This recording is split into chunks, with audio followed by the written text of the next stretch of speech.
İçimde bir fırtına, içimde bir tufan var.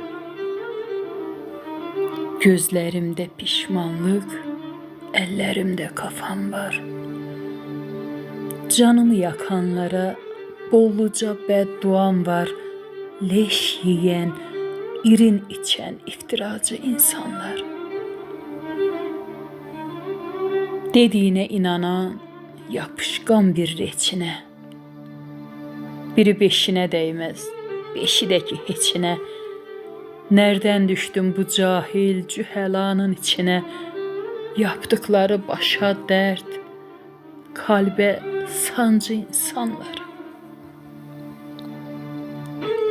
Şeytanlara ne hacet, siz onlardan betersiz. Dedikodu yaymaya komşulara gidersiz. Kararmış ruhunuzu iblise pay edersiz. Bütün günahlarıma sahip yancı insanlar.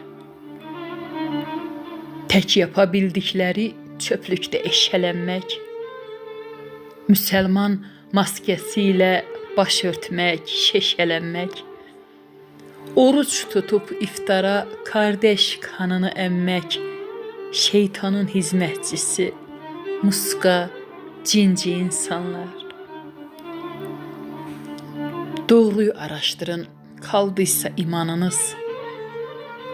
Cehennemde yanacak o toz konmaz canınız. Ölümü unuttunuz, kararmış vicdanınız. Saysız yüzlü fitnekar yılan, sinsi insanlar. Ahlarımı aldınız, suyu lillendirdiniz. Gıybəti dallandırıp süsle güllendirdiniz. Sonunda rəhimlini, lalı dillendirdiniz. Hayvanlar bağışlasın, hayvan cinsi insanlar. Hayvanlar bağışlasın, hayvan cinsi insanlar. Hayvan cinsi insan.